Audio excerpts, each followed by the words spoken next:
Hello everybody, I'm Raphael Perry and it's time for some more Bloodsword.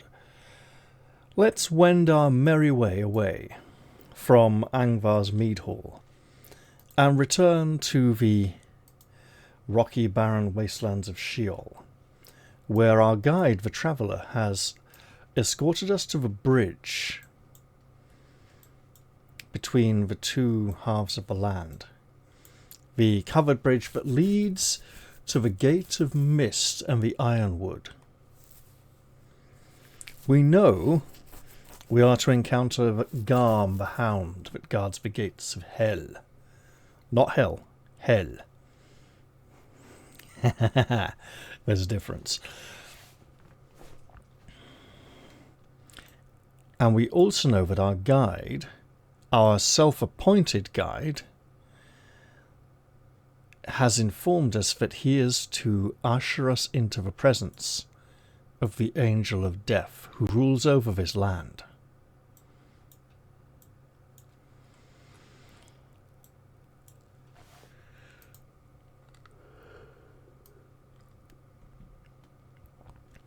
As you go to set foot on the bridge, a maid in a grey cloak steps out of the shadows in front of you. Her face is fair of feature, but as grey as her robes. "Stand aside, Mogdgood," says the traveller, brandishing his staff.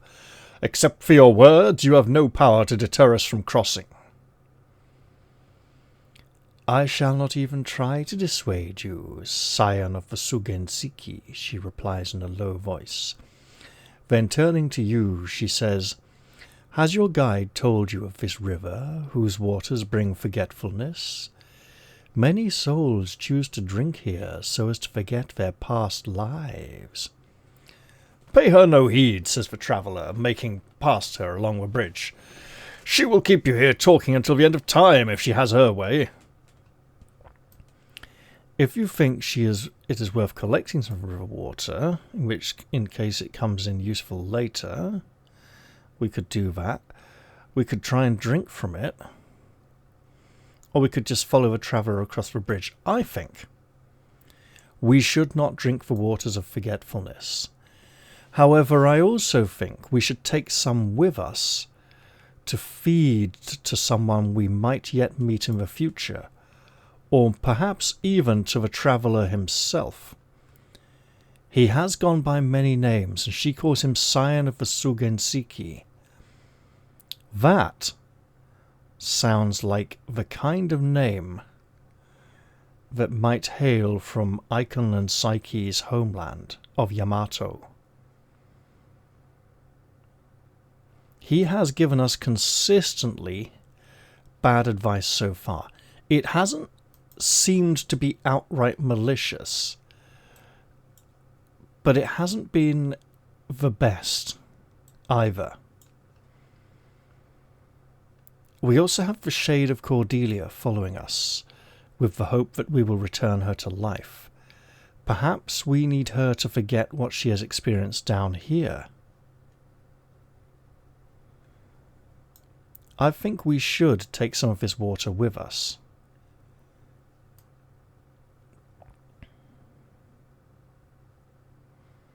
Not for our use.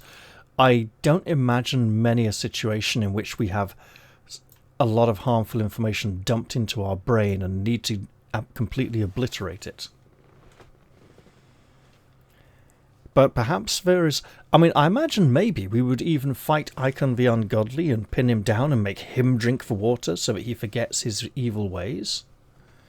Who knows, right? "Perhaps you are right," says the traveller after you have called him back and told him what you think. He lowers himself down to the bank and collects some of the river water in a skin. This he hands to one of the players, who should note that he or she is now carrying some Lethean water. "You can drink from the water skin at any time except when in combat. Don't worry, we almost certainly won't. There is enough for all players.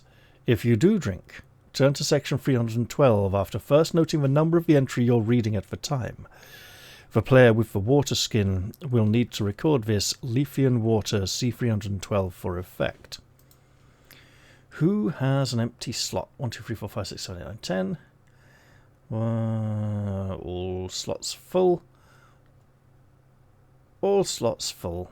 And all slots full. But we do have all these rations which we don't seem to be using.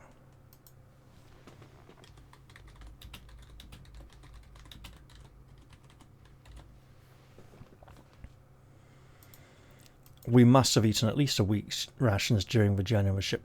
Food seems to have been disregarded after Book 2. So it was a good mechanic in Book 2 for crossing over the frozen northern wastes.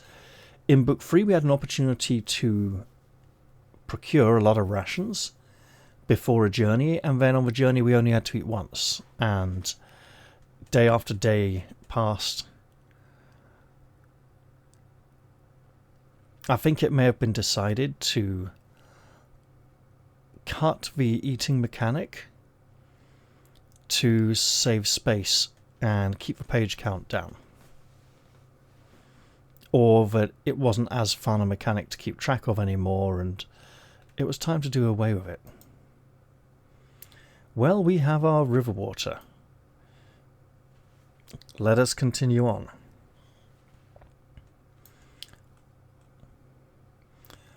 Modgood chuckles quietly to herself as she watches you cross the bridge. In the shadows of its wooden roof, glittering eyes open and peer at you as you pass. "These are illusory," says the traveller, when he sees how the eerie scrutiny unnerves you. "Just as Modgood's words only appear to have meaning. In fact, she was set here by the northern gods and cannot leave. But other than this, she has no duty, responsibility, or purpose, not even to guard the bridge. So she invents things to say to such as you and me, and tries to entice them into drinking the waters of Lethe, so they might become as motiveless as she." He's certainly reminding me of Dante's guide Virgil from the Divine Comedy. But what other purposes may the traveller serve? I mean, he does give us insight into the things we are experiencing as the player, so we can appreciate the purpose and reasoning behind them.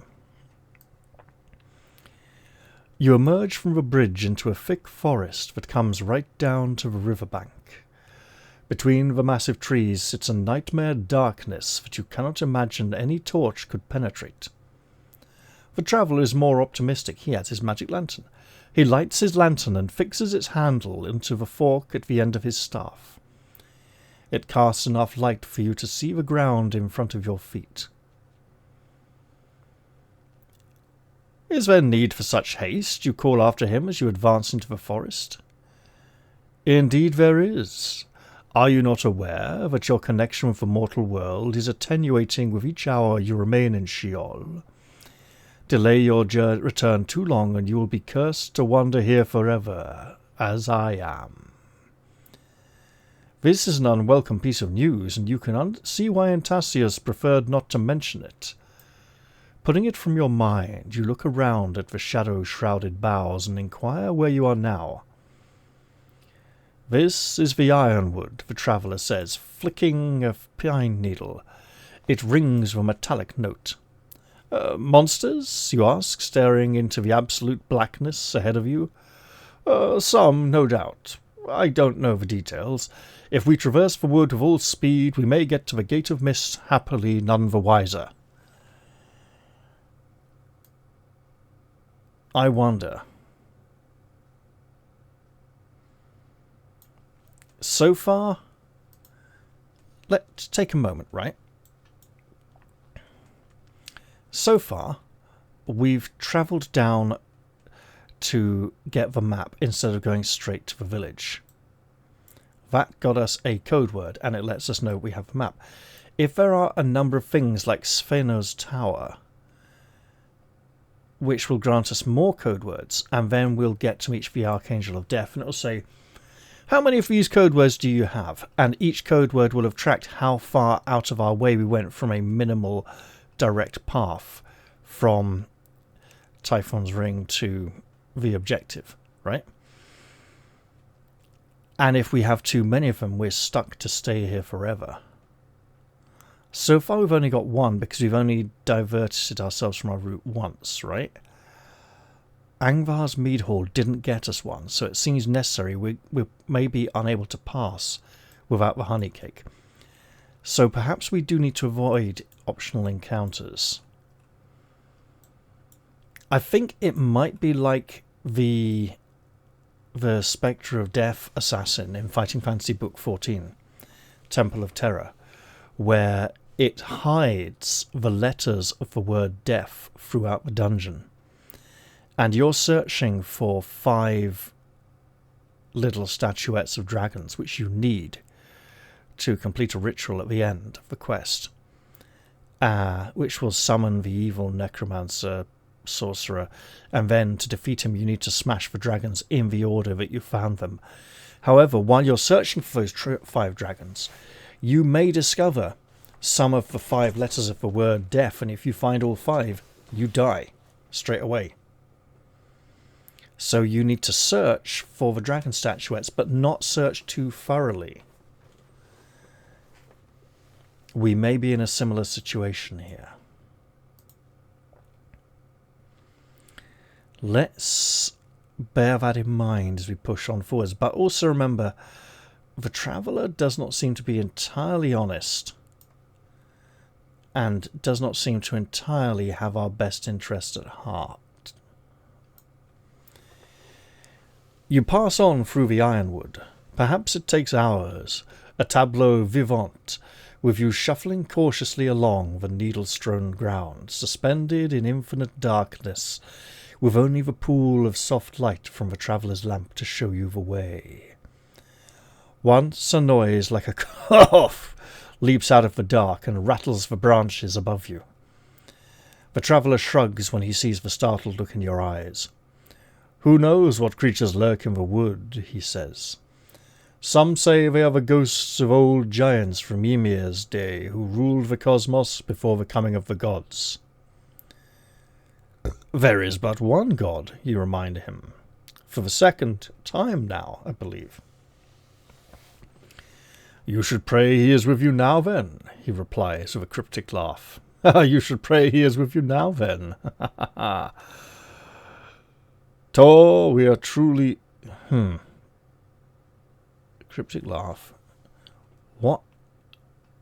For an F.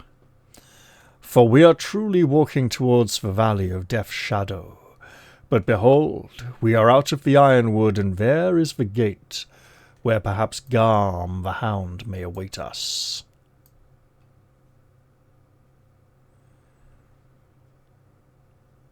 Let's see what manner of monster Garm may be represented as here.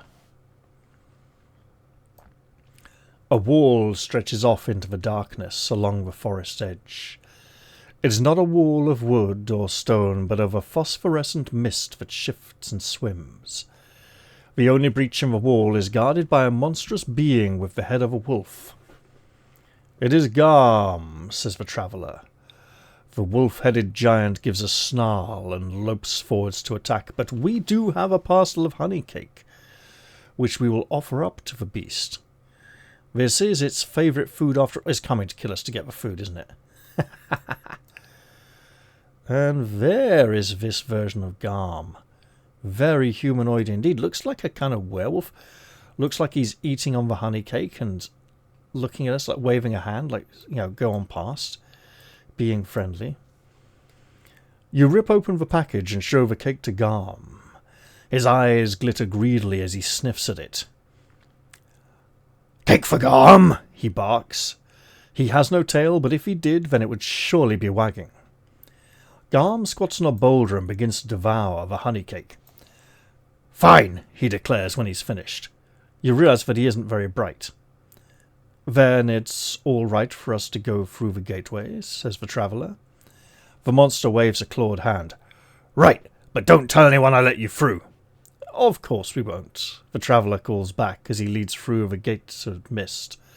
Under his breath you hear him add, "Ia na inu." Is he a cultist of Cthulhu? Of the Ia Cthulhu, all that stuff.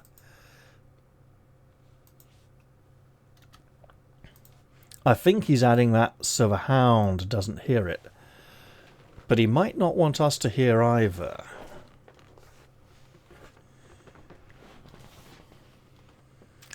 Oh dear, there's layers to this. Not very many yet, but we can see. But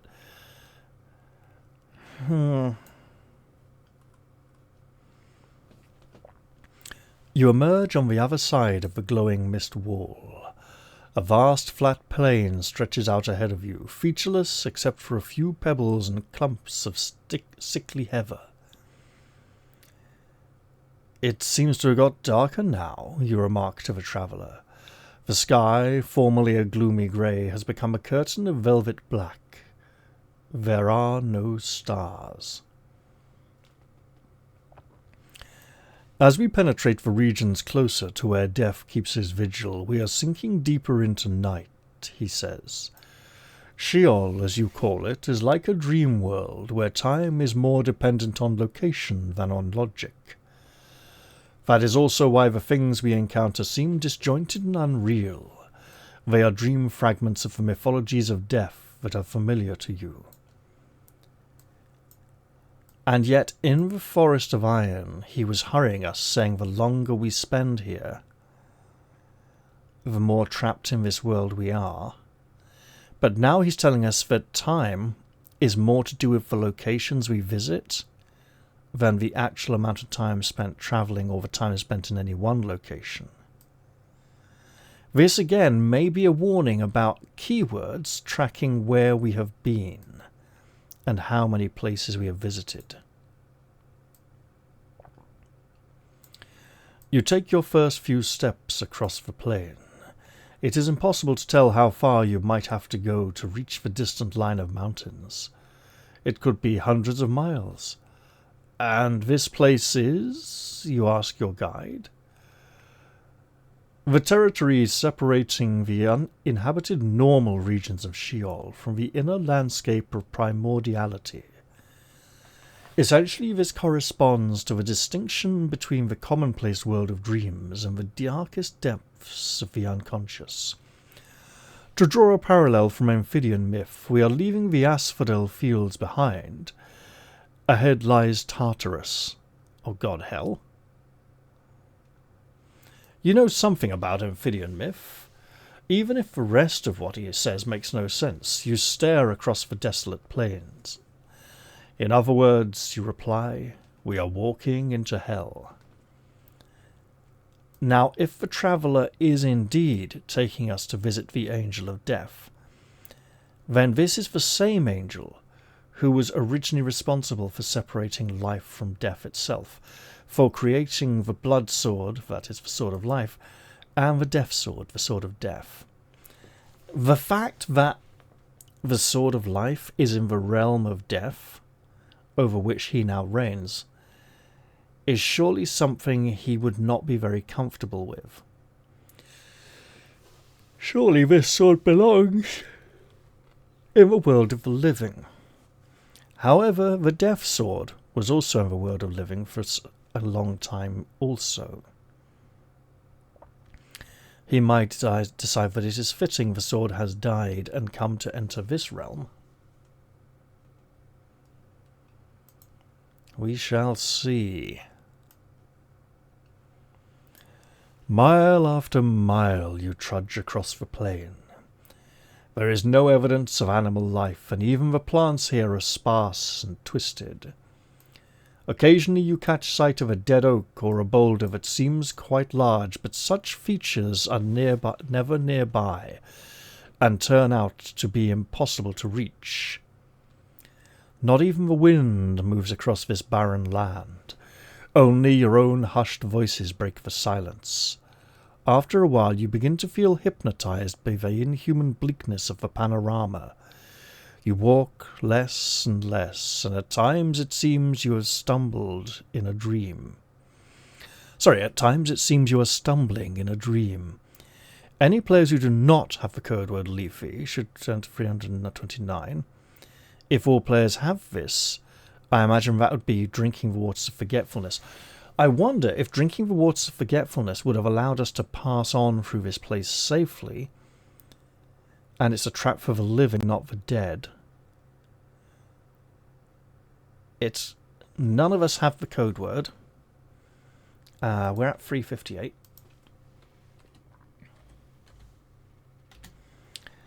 We'd better go see what's happening now.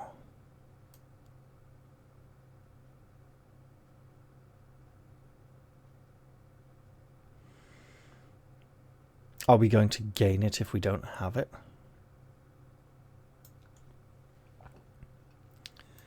Uh, 329. Right. Yeah, I'm on.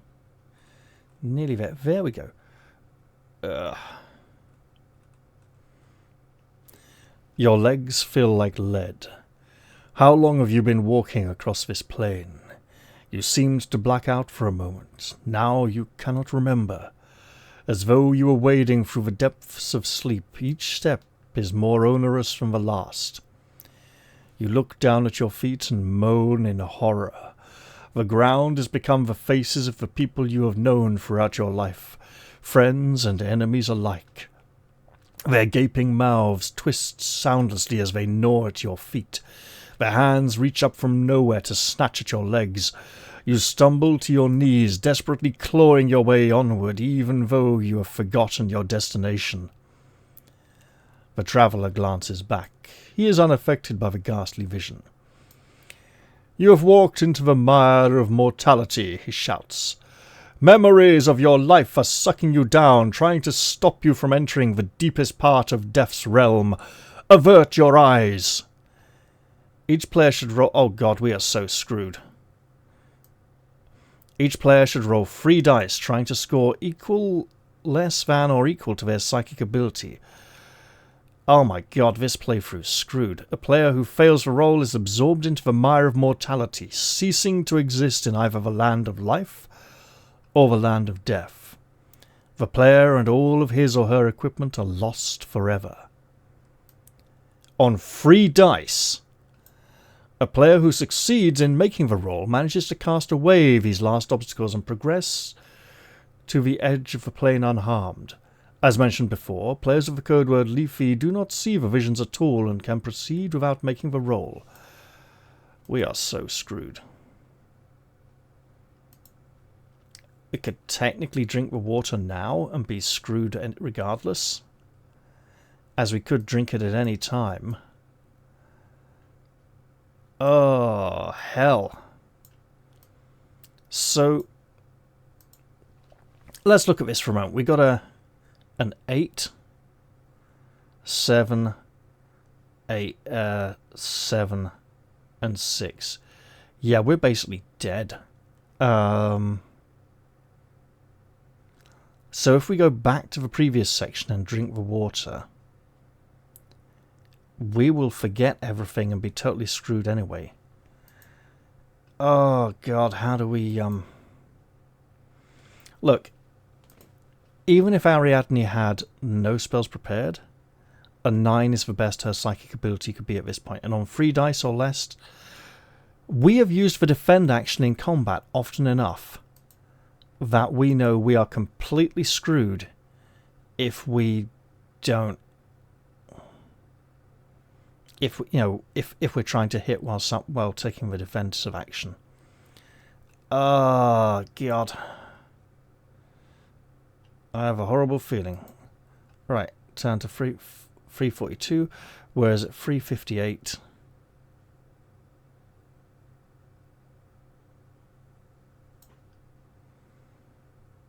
Also directs to 342. So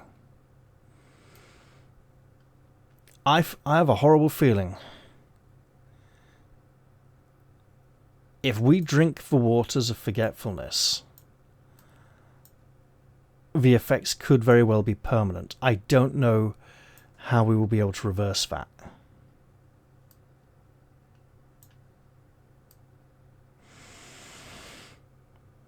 But we do need to complete our quest, so I think it's time to really drink that bad water.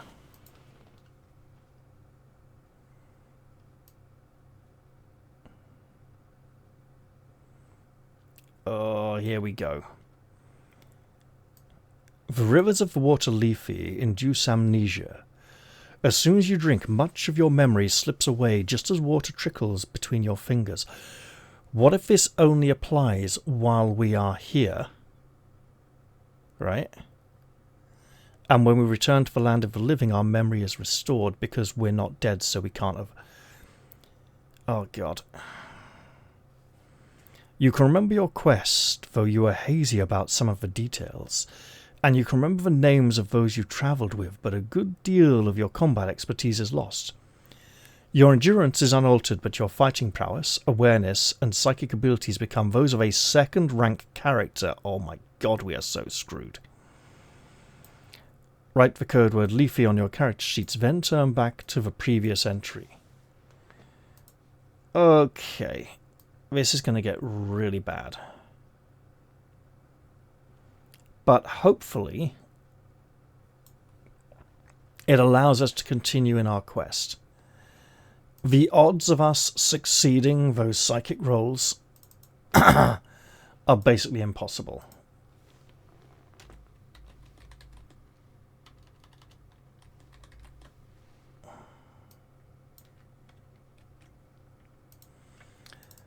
What a terrible price to pay.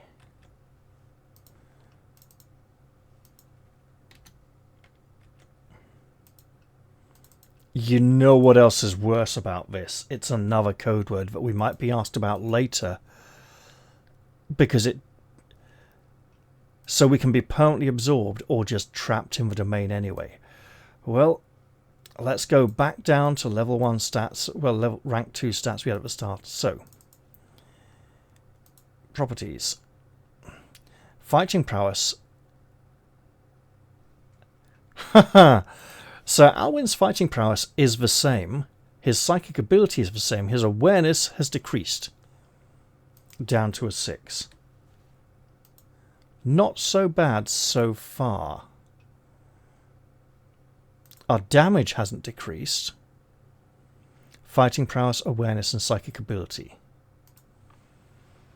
Oh, that means our spellcasting is going to be reduced, though, seriously. So, Remy has lost a point of psychic ability. Down to 6. He's going to go down to, what, 7? Oh, no, 8 awareness, so that's the same. That's all he's lost. Brother Kern will have lost a point of psychic ability and awareness. Right? Yep. That's exactly what he's lost. So, overall,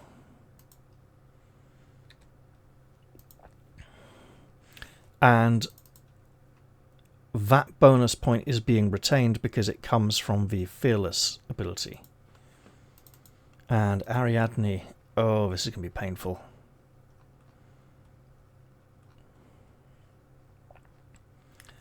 Has lost fighting prowess and awareness. Well, okay then. So 6, 7, and a point of awareness down to 6. With any luck, we will regain those at some point in the future. Let's just say without drinking the water, we are extremely unlikely to survive. I mean, let's just say, for example, Sir Alwyn would be dead. Remy would also be dead. Brother Kern would be dead. And Ariadne would be dead. It would be the end of our quest. As such, we do get to continue with slightly worse ability scores. If we were a really high rank character, that'd be very bad. I think 329. Yes. Let's pass on and hope that once we pass out of this mire, we can... Well, how would we? What kind of waters of life would we drink from? Maybe Fatima can assist us in the mortal realm if we ever see her again.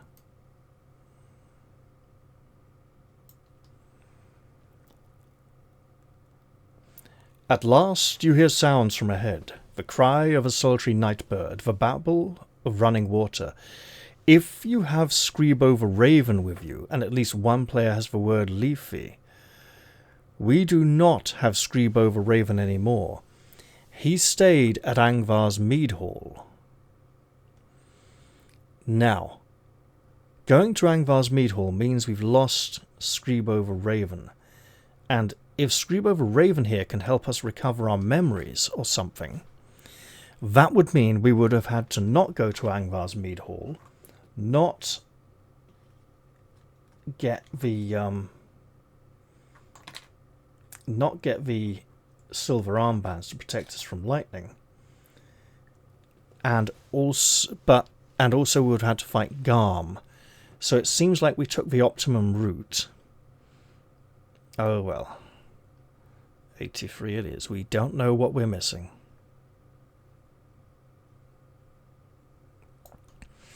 But I don't think there was any way to avoid this place. We have reached the end of the plain, announced the traveller, and now we are truly in Death's heartland. Nenokatatsu, as it is called by the people of my country. See that river? It is the one the ancient Amphibians knew as the Styx, the river of hate. You stand on the bank of the river. Instead of water, it looks like black ink.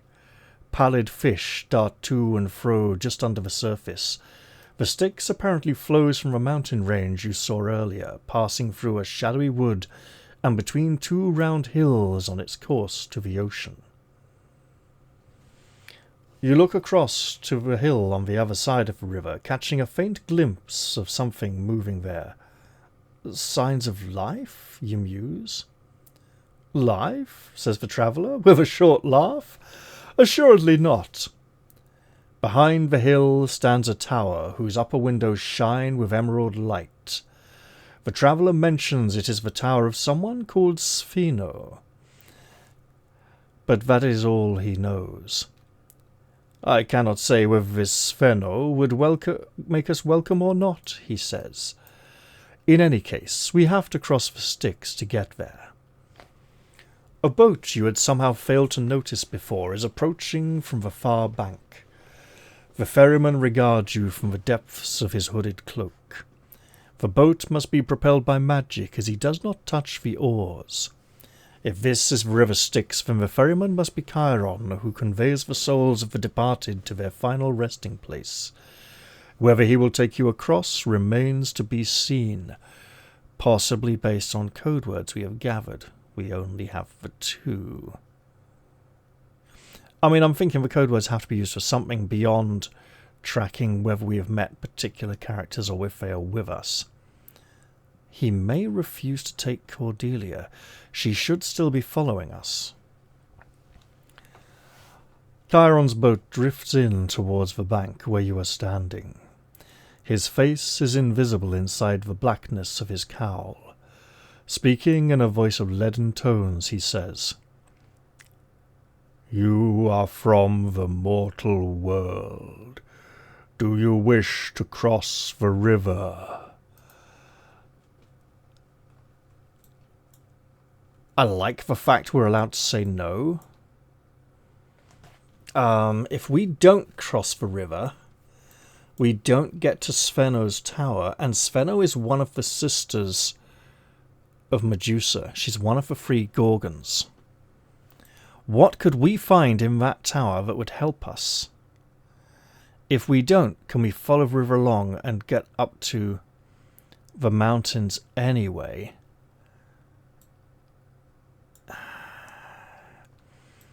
This feels like being asked if we want to pass a point of no return.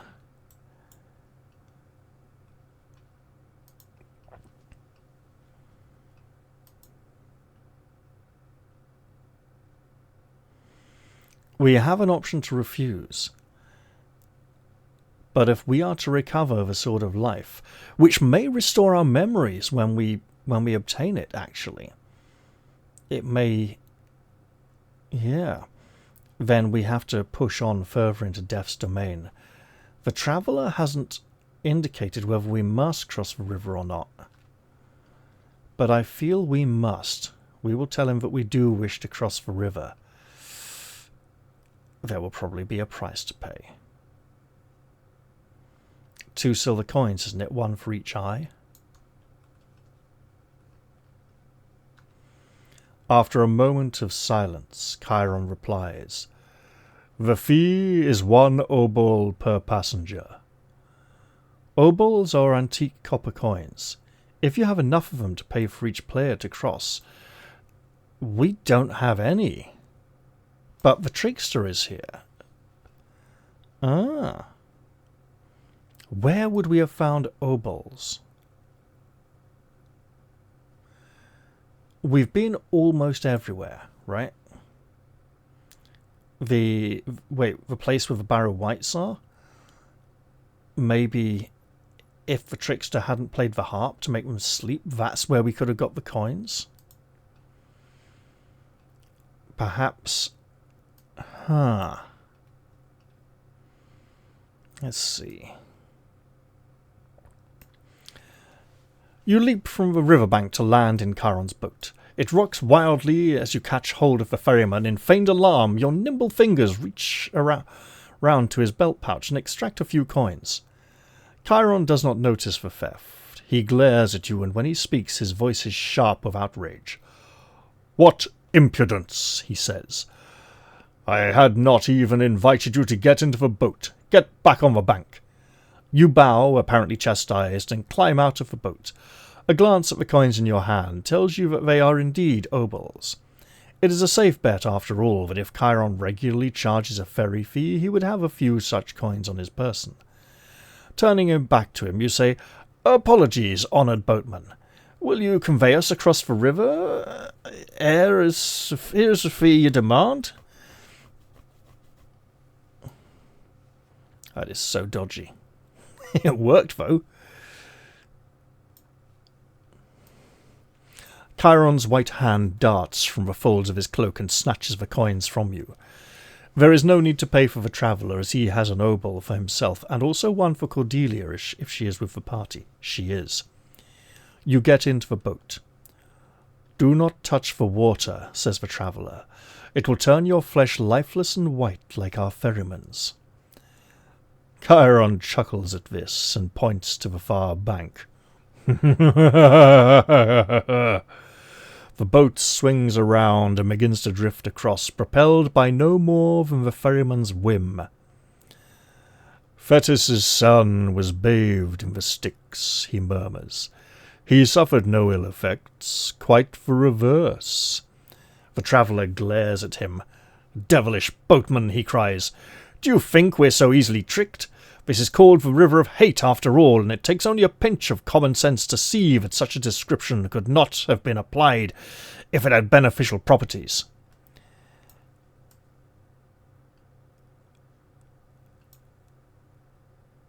The traveller has consistently given us,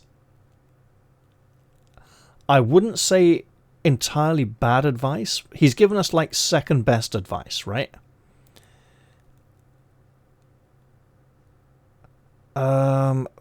Thetis. Why do I... That's not Heracles. It's... Is it not Theseus? I'm trying to think. I know that name, but where do I know it from?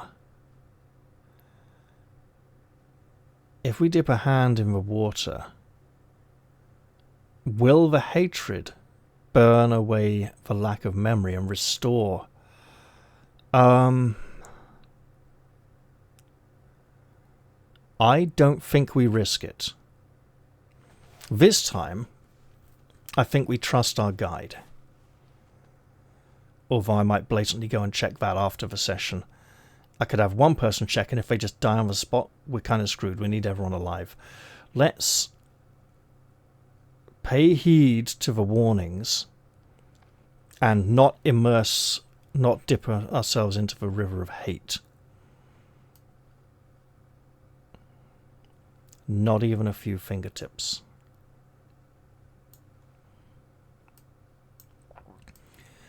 You reach the far bank and get out of the boat. When you turn to thank Chiron, he is already gone. There are not even any ripples in the water, in the black water, to show that he and his boat were ever there. Sheol becomes even more chimeric in this hinterlands. In its hinterlands, remarks the traveller. Where now? Shall we go to the hillock where you thought you saw signs of life, or to the high tower where the green lamp shines? Or shall we now head for our rendezvous with death without further delay? Perhaps we shouldn't want to rendezvous with death. Let's go to the hill, and then hopefully we can go to the tower after.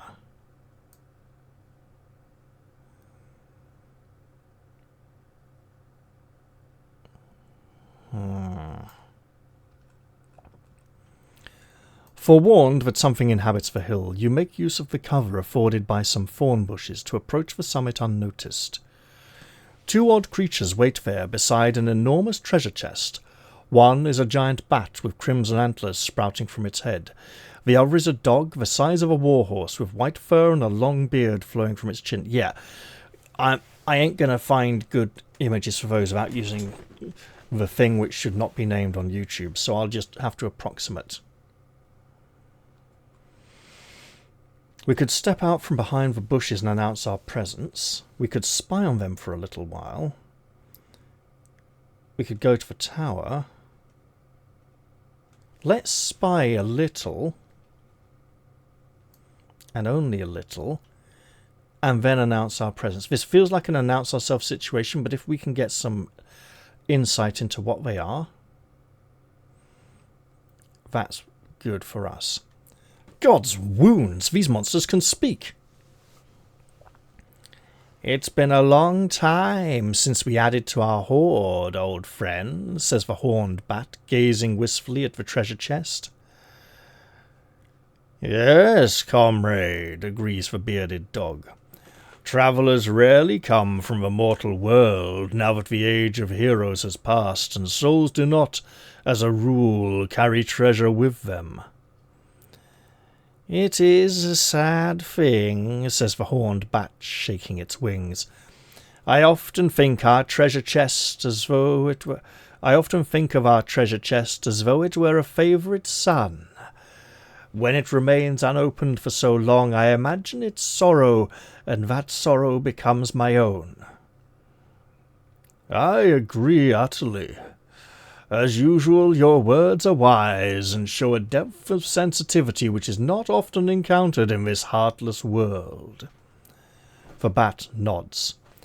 Ah, you are too kind, my dear friend.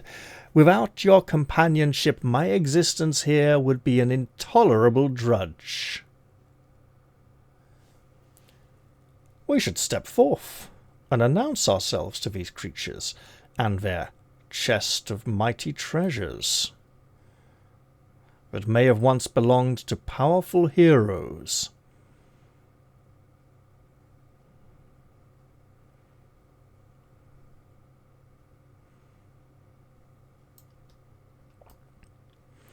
The bearded dog jumps up with such a start on seeing you that it almost falls over backwards. The horned bat, on the other hand, remains unperturbed. Wayfarers, it calls in greeting, come closer. We never move from this hill where we live, so if you can tell us news of the wider world, then it will be much appreciated, meaning we will have experienced the living world recently. Am I alone in finding these creatures deeply suspicious? Whispers the traveller to you. Oh, no, it's blatantly a trap. Not at all, you reply behind your hand as you approach them. But you see the size of the treasure chest, don't you? Just be on your guard. If you're a lone player with no other companions except the traveller and possibly Cordelia, no, there's at least 2 players in the party here.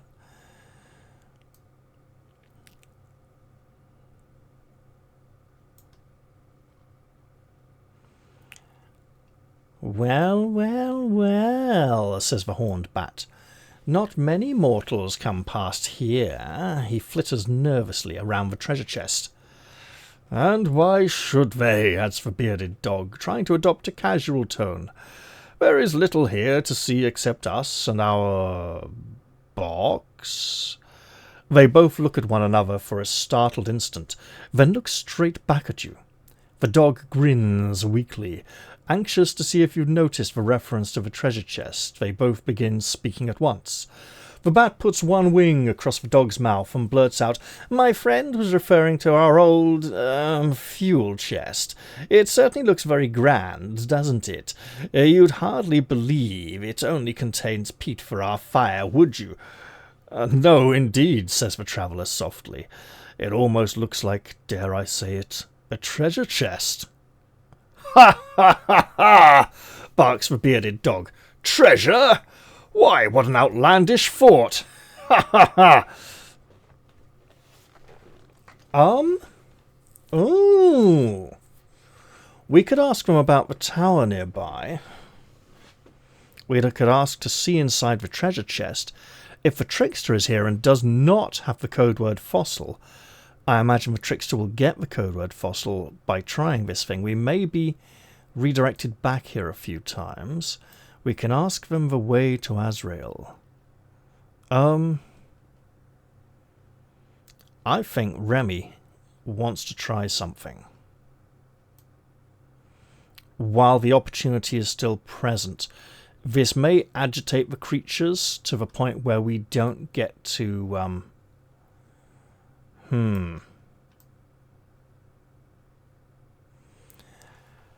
What I was wondering, you say to them, was why the treasure on the hill is just lying there unguarded. Oh, sorry, why the treasure on the other hill is just lying there unguarded. "Eh?" says the bat. "What's that?" "Which hill?" "Where?" says the dog. You point across the river. "A hill right over there, beyond the trees on the other side of the river. There's a pile of jewels and gold in a hole waiting to be taken." You smile as you see them exchange a greedy look. "Why don't you go over and check it out?" Yes, why don't we?" says the dog, getting up off his haunches. Don't let's be too hasty," the bat whispers into his friend's ear. "We don't want to go gallivanting off and leave these strangers here with our chest." They both look hard at you and seem to grin. "I'll fly over and investigate," he says. You watch until he disappears into the darkness beyond the trees. Poking at the ground idly with a stick, you wait a while and then say to the dog, "Your friend's taking a long time, isn't he? Perhaps he found the other treasure was so good that he decided to keep it for himself." The dog sniffs haughtily.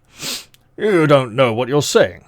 The bat is my trusted friend, and he would as soon fall in the river and drown as double-cross me."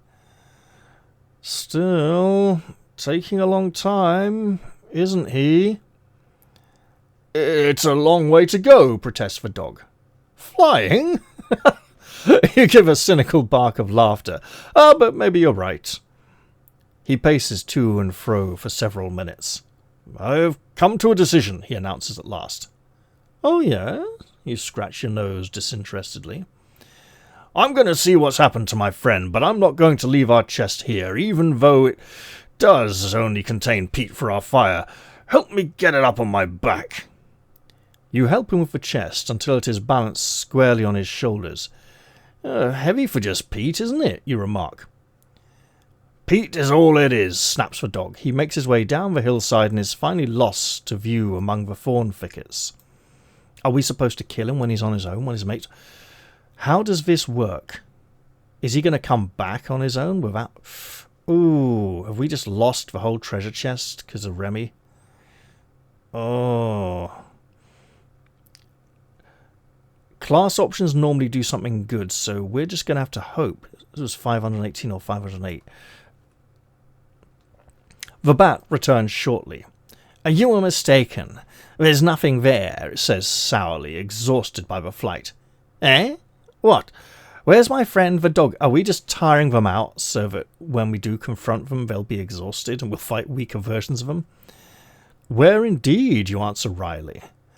"After you left he made some remarks to the effect that he had shared the treasure with you for too long and he would now take advantage of your absence to make off with the loot." The bat gasps. My trusted friend! It hardly seems within the bounds of credibility. The trust and friendship were only felt on your part, it seems. He sheds a few tears, then looks at you with angry eyes. Where has the miscreant gone? Tell me, he'll not get away with this. For centuries I have tolerated his dull wits and unrefined conversation. I will not tolerate this betrayal. You buff your fingernails on your sleeve. Well, it isn't really up to me to get involved, but I do think you've been treated rather shabbily. The dog muttered something about hiding in that tower over there. Ha! Cries the bat. He shakes his wings and launches himself into the air. I'll fly in the top way and surprise him. And get turned to stone, no doubt. Oh.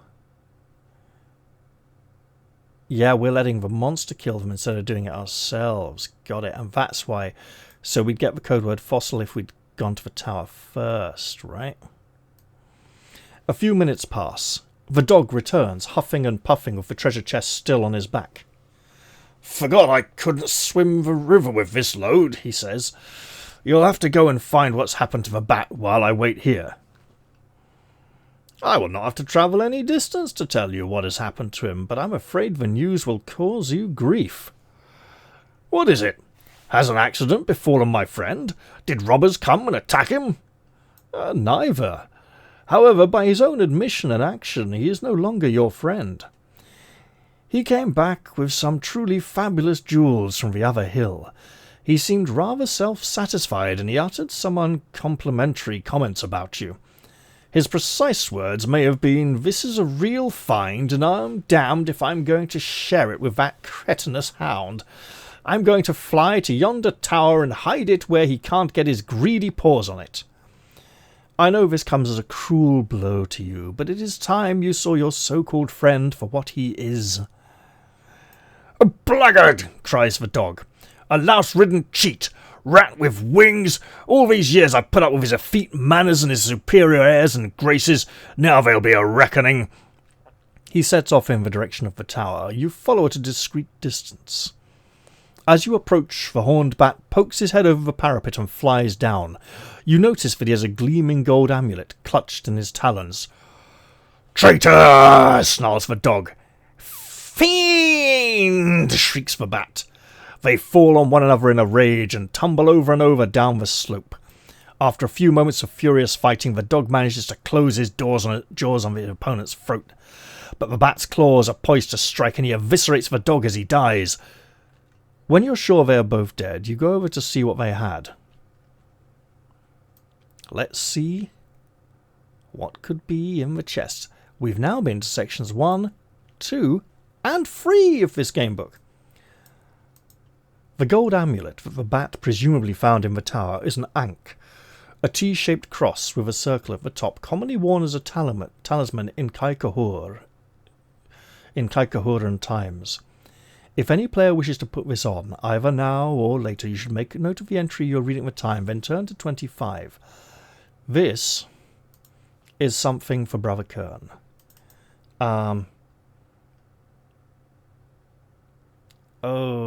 Okay. What can we part with? We've not needed to use the golden snuff box very much this. Ditch some more of these rations that we're not eating. Makes sense. In which case, the Amulet of Safe Voyaging can be passed to Sir Alwyn. I'm keeping the Water Leafy here as an item in case we can still make good use of it. An ankh.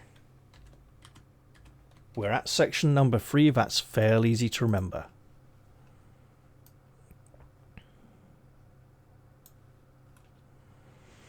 Before you read on, make sure you know the number of the previous entry. This entry will not direct you back there. The ankh represents life, the only source of such power here in Death's realm, apart from the blood sword. As long as someone wears it, all players in the party are under its protection. Any wounds that a player takes are halved in effect, rounding fractions up. So if you would ordinarily lose 17 endurance points from an attack, the Ankh reduces this to 9 points. Now return to the last entry you were reading.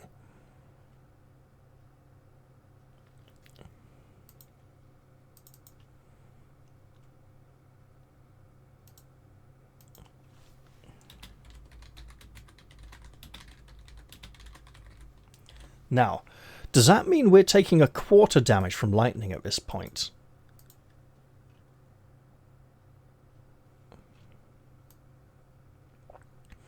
Let's return to the treasure chest. The treasure chest has fallen open and you now discover it contains a cache of enchanted items. A suit of magical silver plate armor with an armor rating of 5. An enchanter could wear this and still cast spells, although a warrior could wear it too. 2 suits of magical chainmail, each with an armor rating of 4. A suit of magical studded leather with an armor rating of 3. This will not impede an enchanter's spellcasting either. 2 magical axes. These give no bonus to fighting prowess, but score an additional 1 die of damage when they hit. We may need those, as our fighting prowess has been reduced in some cases. A magic bow. Arrows shot from this inflict 1 die plus 4 damage.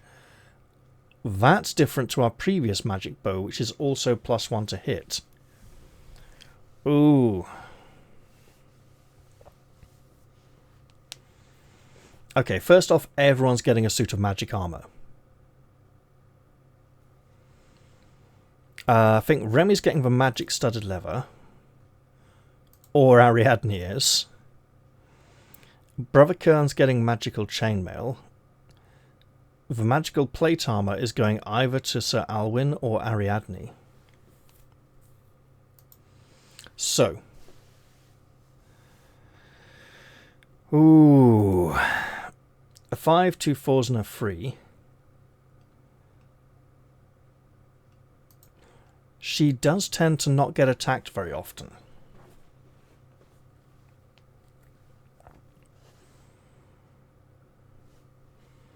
Well, we know what he's getting.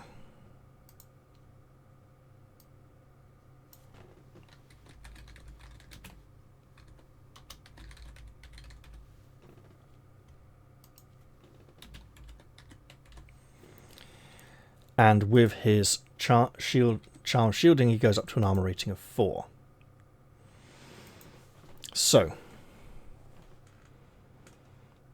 do we really want to put Remy in chainmail? It doesn't seem quite his style. So if we give him the magic studded leather armor, then we're giving the plate armor to Ariadne and magical chainmail to Sir Alwyn for an armor rating of 4. Wait. 4, 5.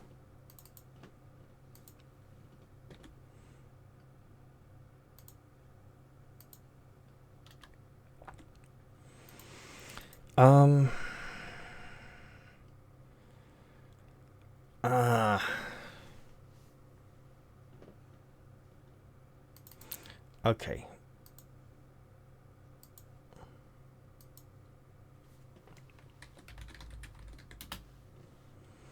So yeah, that has an armor rating of 3.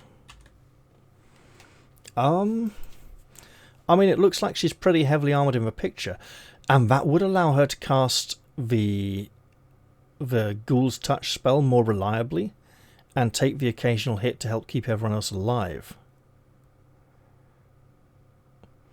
Which means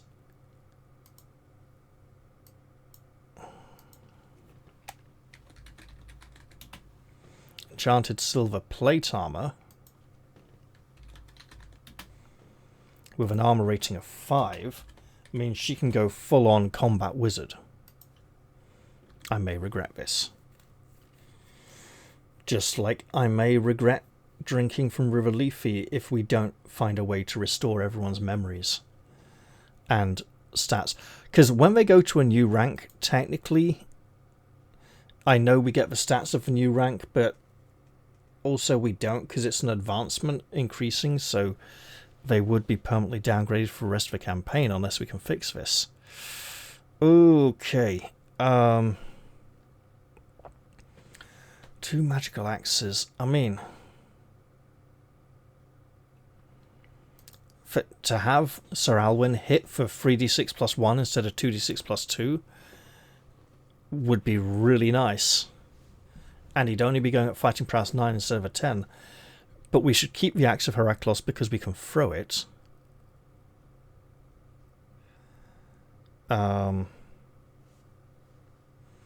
We can ditch another day's rations.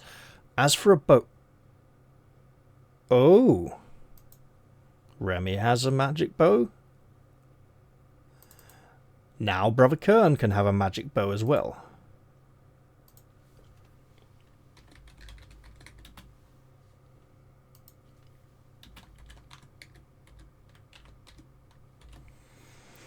No bonus to hit, but d6 plus 4 damage.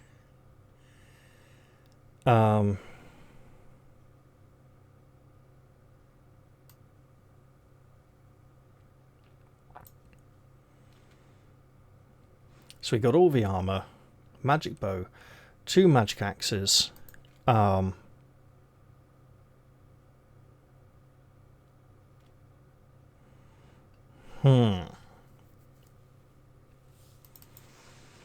Let's have Sir Alwyn take a magic axe.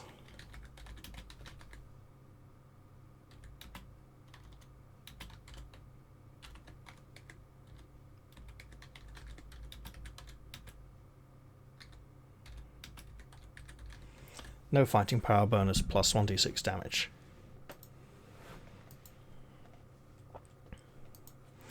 I think we leave the other magical axe here. Or give it to Remy. We could probably ditch for a vial of Chimera Spittle at this point. Now, I did say at one point in one of the earlier sessions that I saw in book 4 when I was flipping through it a list of do you have all these magic items or how many of these do you have? And I think it was in relation to these 2 creatures, and if they sniff out a load of magic items, they attack us.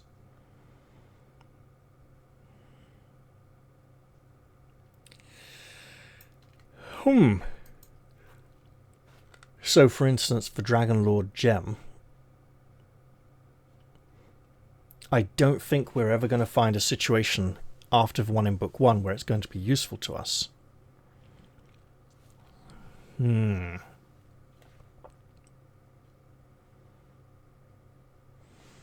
we leave the other. There are also 5,000 gold coins. Ah, we are rich, remarks the traveller ironically as he sees you looking at these. Once you've taken your pick of the hoard, he says, "Too much time has been wasted already. Now we must hurry. I suspect he doesn't want us to go to the tower." Indeed, he's making us ignore the tower and go on. Right, okay, so. That number was where he wanted us, where we were to go if we didn't go to the tower or the hillock. 5,000 gold pieces. Just a moment. I have this horrible feeling that we can only carry 100 in our belt pouches. No,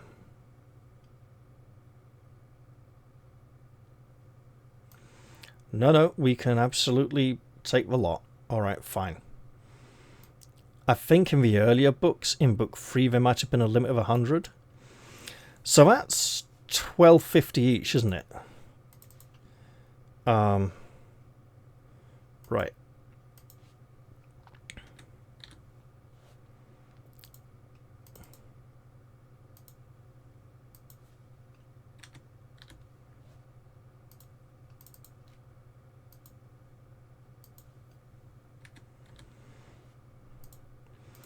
Something tells me the money won't matter unless we can make it back to the mortal realm. At which point it probably won't matter anyway.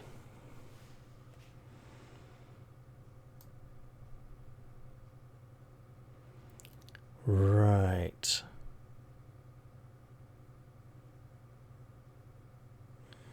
Also remember, we have nothing to assure us that the traveller has our best interest at heart. The ground along the riverbank is carpeted with grass and moss. I also wonder if the traveller is Icon the Ungodly, but I highly doubt that because he's been in this realm for too long. Unless he's forgotten how long he's been here, but everyone seems to know him. The ground along the riverbank is carpeted with grass and moss, giving you an easy path as you follow the course of the Styx towards the Screaming Mountains. You pass a lightly wooded hill, and there is another very similar hill visible in the distance on the other side of the river. Some have ventured to call them Hell's Paps, says the traveller when you mention the hills, because of their rounded shape. Personally, I consider it inadvisable to refer to Hell as having such a bold-faced familiarity. She does not have a forgiving temperament. You laugh. So what? We'll soon be face to face with death. It is his temperament we have to worry about. Perhaps Hell is one of the faces of death, he replies. Others have called him Azrael, or Pluto, or Hades, or Yama, or Osiris, or Yamatan. For many who inhabit this realm, of course, the face of death is the face of those who murdered them. I am one of these. You were murdered? Foully. I mean to have my revenge. However, he seems about to say more, then stops himself. Yeah, he could be Icon the Ungodly. We must concentrate on the matter at hand. Before us lies the forest of Night's Abyss. Do not wander from the path, or you will never emerge from it. With that caveat in mind, though, it holds no dangers. Man, the first time I encountered that word ever, I immediately read it as cave at, because, the general rule, if you come across an unfamiliar word, break it down into syllables, say them out loud, and I didn't think cav-e-at. I broke it down into words because I saw cave and at. Tangled branches spread above your heads like a cobweb. Here and there clouds of white mist hang as though trapped amid the ragged foliage. Dark leaf mould squelches underfoot as you venture onward, and a sickly sweet smell rises from livid mushrooms that line the river bank. I'm thinking...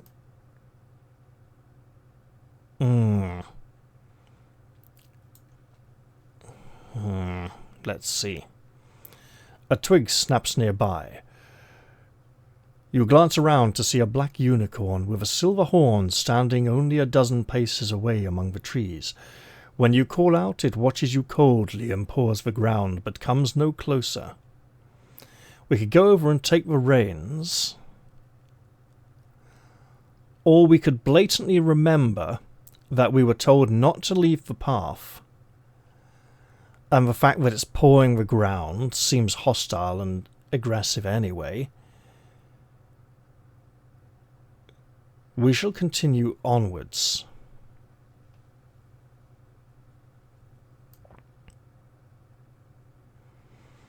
And I know I'm missing out on some encounters here, but I am hoping they are all bad ones that would lead to failure in my quest.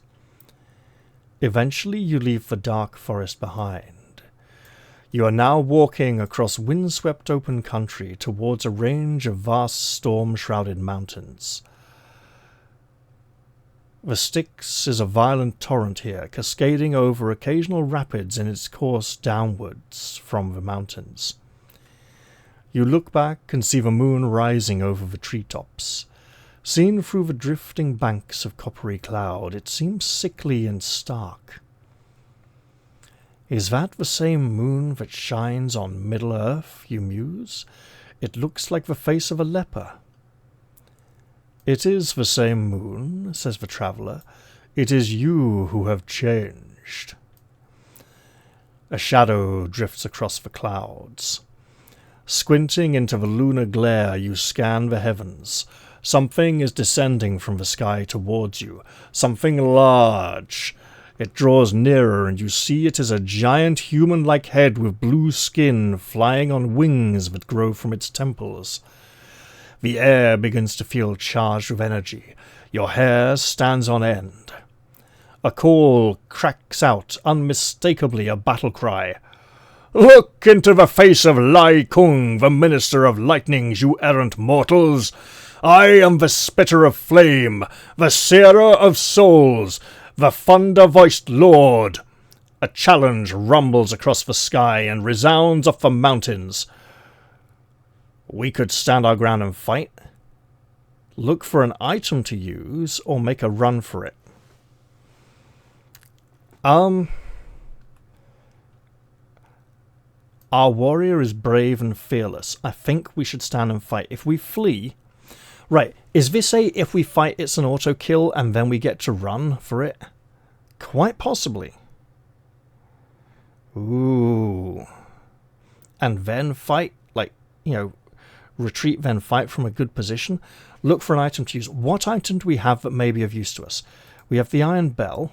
What else? The Amber Tinderbox isn't going to be much help. The two crystalline blue eyes, what do they do? See-through illusion? I'm not sure I don't think they're going to reflect lightning bolts back at...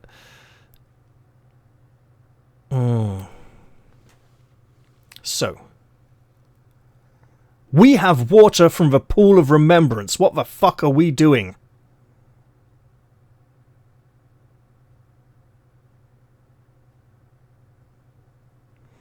We've drunk the waters of forgetfulness. Now drinking the water of remembrance might be a really good idea.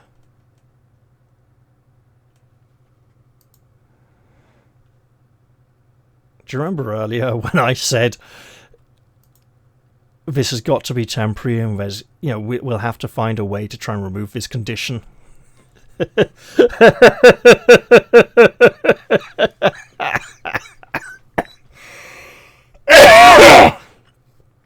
Okay.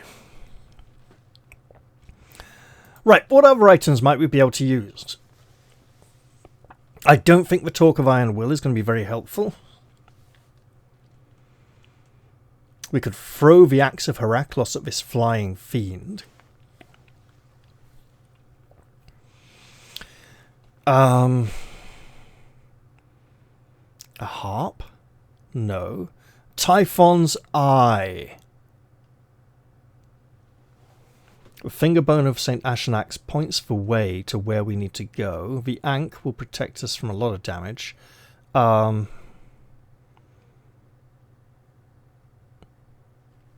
Typhon's Eye. Let's hope that we don't get punished for not having a relevant item if we don't have a relevant item. Which item would you use? A long copper rod? I don't remember that. A mirrored shield? I don't remember that either. A magical orb or the Magian's wand? We have none of those things. Oh dear. And to think we could have fought the 7-in-1 to keep that wand. Yeah, I kind of showed how hard that is. You cannot reach Lai Kung to engage him in close combat, so you must rely on spells, arrows, and other long-range attacks. If there is a sage in the party, then he or she can levitate up to engage Lai Kung, but can therefore make fight rolls as usual. For his part, Lai Kung can easily strike down at you with his lightning white-hot tongue. Lai Kung's strikes count as lightning, of course, so if you have an item that defends against electrical energy, it will work in this case. I'd better go make a fight map, hadn't I? We'll probably just use this one. Right then, let's go look for some good art for him. Here is Lai Kung in all his glory, hurling down his thunderbolts upon us. And I imagine he's going to go first. I also reckon we got pretty good odds here, right? Lai Kung will pick a target at random. We're all on the ground and he's up in the air, left to right. He's going for Brother Kern. Of course he is. Excellent. I believe we've fairly trivialized this fight. The only thing we could have done to help would be to swap a few arrows. Well, that's going to hit. Brother Kern is struck by lightning for an amazing 18 points of damage, which is 15 after armor, which we will half down to an 8 for the Ankh, and then down to a 4 for our resistance of lightning. He has 21 endurance points remaining. Remy will loose a shaft into the air at this horrific visitation. That's a hit. And his magic bow does 1d6 plus 1 damage. 2 fucking points. It's a start. It's the first arrow he's fired the entire adventure. 2 points of damage to Lai Kung, reducing his 35 endurance down to 33. But that's okay. Sir Alwyn will hurl the axe of Heraklos. That's a definite hit. That's 9 points of damage straight up. Down to 24. Brother Kern will train an arrow on the creature. And yes, that's a hit. Amazing. 1d6 plus 4. Everyone gets a hit.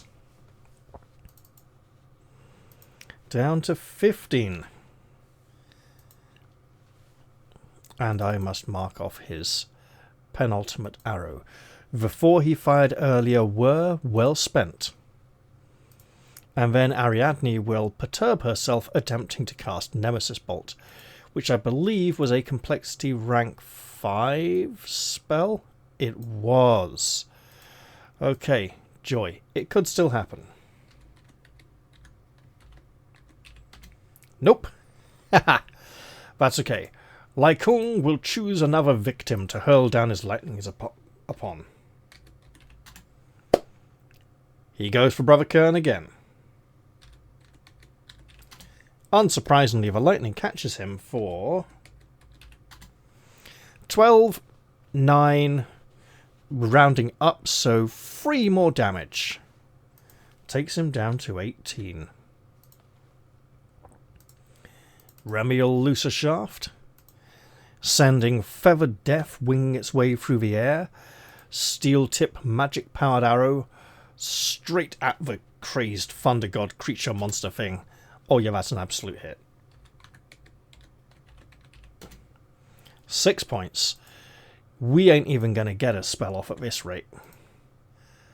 So Alwyn will hurl the axe of Heraklos because it returns and doesn't waste one of Brother Kern's arrows. That will hit because it's a magic weapon. Oh yes, okay. 7 points. Reduces Lai Kung to a mere 2 endurance. Brother Kern will defend, save his arrow, and Ariadne will reattempt to cast her spell to get it out of mind. Nope. In which case Lai Kung gets to cast down yet a third Thunderbolt. This time going for Ariadne. He sees she's focusing on something, and he wants to get her before she can pull it off. The lightning does strike. Damn it. When he targeted Brother Kern twice in a row, I could have said lightning strikes twice in the same place. 13 points. Takes off 5 for armor, down to 8, so she loses 2 whole points of endurance. Should I be dividing before armor? Probably. By dividing after armor, I'm actually getting higher damage results, but it's pretty pitiable at the moment. Also, we're unlikely to... Okay, Remy, shoot that arrow because you can't wait until... Yeah, Remy misses. We can't wait till after Sir Alwyn's turn to see if he just ends the fight. Now that it's Sir Alwyn's turn, let's see if he just ends the fight. Yep. 11 points of damage. Lai Kung is defeated. We've only got a little damage. It's not worth using the golden snuff box just yet.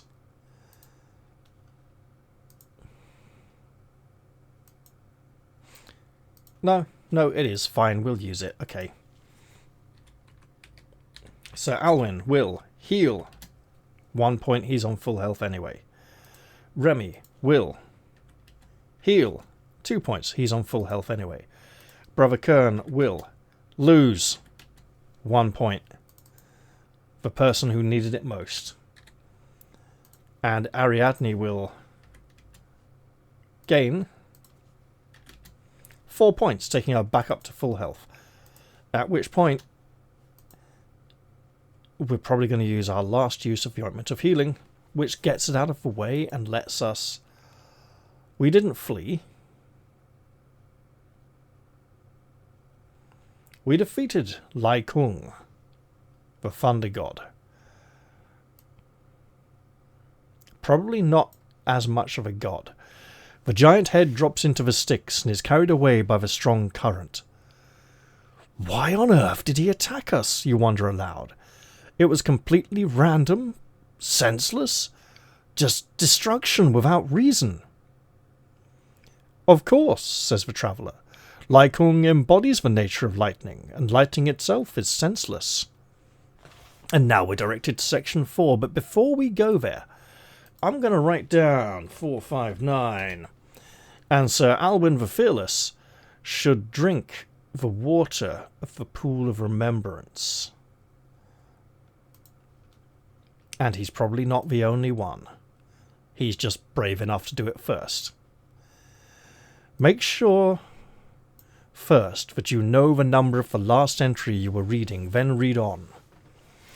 If you have the code word Leafy, then the Water of Remembrance cancels the Water of Forgetfulness. You can restore your fighting prowess, awareness and psychic ability scores to normal and return to the previous entry. If you do not have the code word Leafy, then you are in big trouble. A torrent of memories pours through your mind, all of them unpleasant, and you will be lucky if you can withstand them. Roll a die. On a 1, you weather the onslaught of memories until they fade. You are unharmed. On a 2, you die of shock. On a 3, your tortured mind survives, but not unscathed. Reduce your awareness score by 2. And on a 4 to 6, you are driven mad. You can continue to adventure, but in any fight encounter, you must roll a die. On a 1, you attack your comrades, if any. On a 2, you do nothing until the fight is over, and on a 3 to 6, you can act normally. Note this on your character sheet. So, let us restore ability scores, and everyone else should imbibe the waters of the Pool of Remembrance as well. So, I believe Sir Alwyn is regaining a point of awareness. And that's about it, isn't it? So awareness goes back up to 7. His psychic ability and fighting prowess remain the same. Remy has gained a point of psychic ability, and that's it.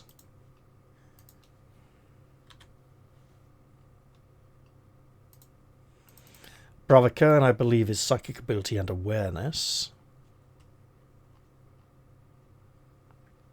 Yeah, psychic ability and awareness indeed.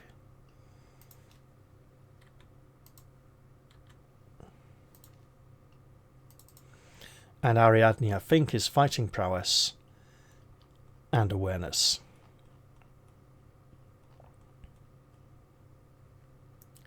Yes.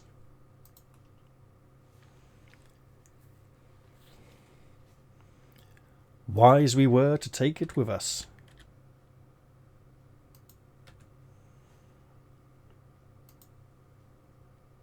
Wise indeed.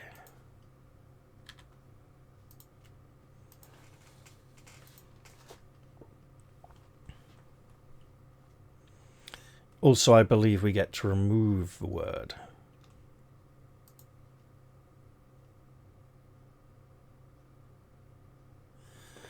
Hang on. If you have the code word, it restores our ability scores, but doesn't remove the code word.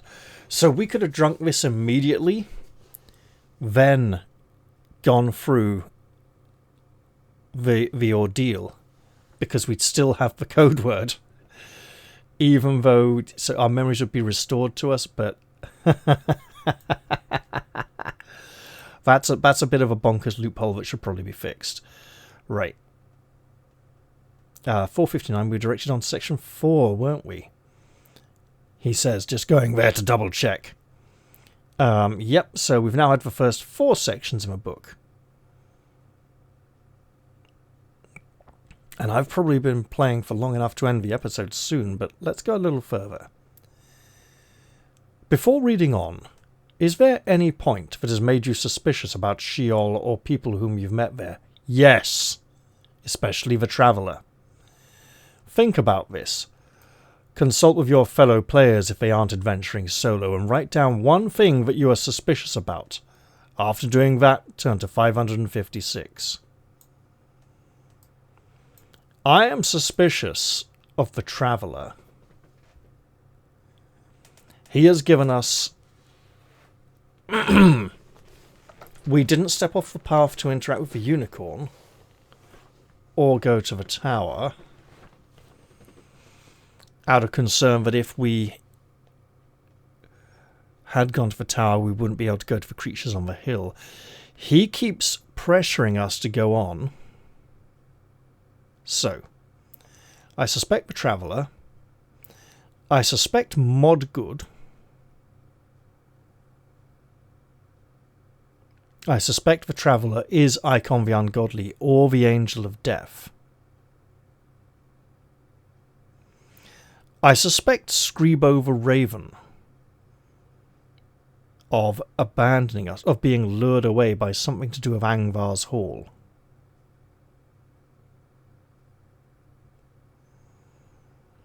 I suspect Remy is a completely dishonourable scoundrel, but that's probably not going to help us here. You know, when we went to the shrine and summoned the spirit of Icon the Ungodly, the reason he did not arrive could be that he was already with us in his disguise as the Traveller. I think those will do.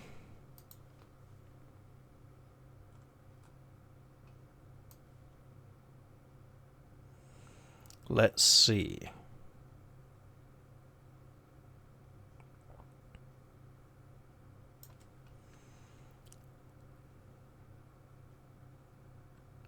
Wait, nothing happens. Should I go... was it 550 instead of 556? That almost didn't... I mean, it kind of made sense for where we were.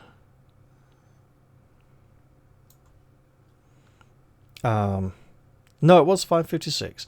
Right. Write down one thing that you're suspicious about. Only one? Well, it's got to be the Traveller then, hasn't it? I'll put it here.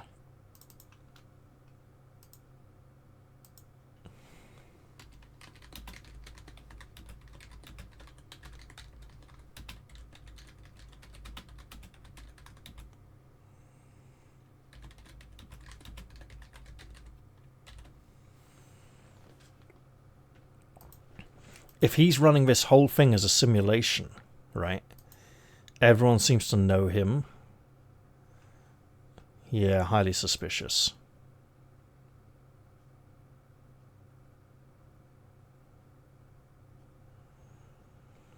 But if he was our enemy, would he not have been more hostile every time and frustrated every time we ignore his advice?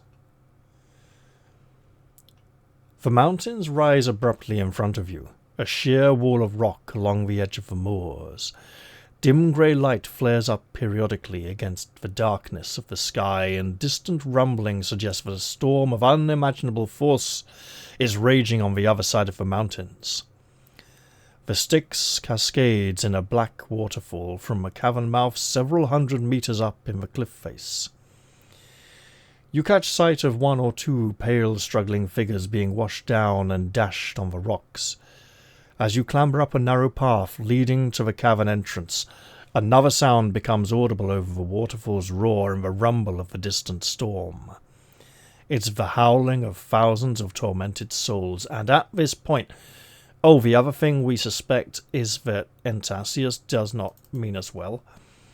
Ointment of Healing, we'll make that last use for our Sage. 9 takes him up to 28, 25, 26, puts him on full health. So now everyone is restored to full endurance. I've got a feeling I should really stop, but I want to keep playing. I mean, my throat's getting pretty dry.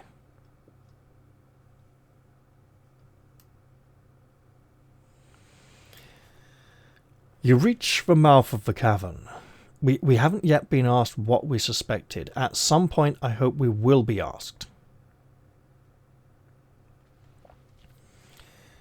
You reach the mouth of the cavern. A high, wedge-shaped tunnel recedes into the far darkness ahead of you. The river flows along the centre of this tunnel, and on either bank stand vicious-faced grey demons which seem to have sprouted out of the very rock. They have no legs, but only a single stem or stalk where their legs should be. Their tongues are like whips that can lash out more than a dozen meters, and they use them to herd pallid souls into the fast-flowing water. One of the unfortunates sees you and breaks from the throng. A demon turns to watch as he runs towards you, arms flailing in terror. "Help me!" he cries. "Help! Ah!"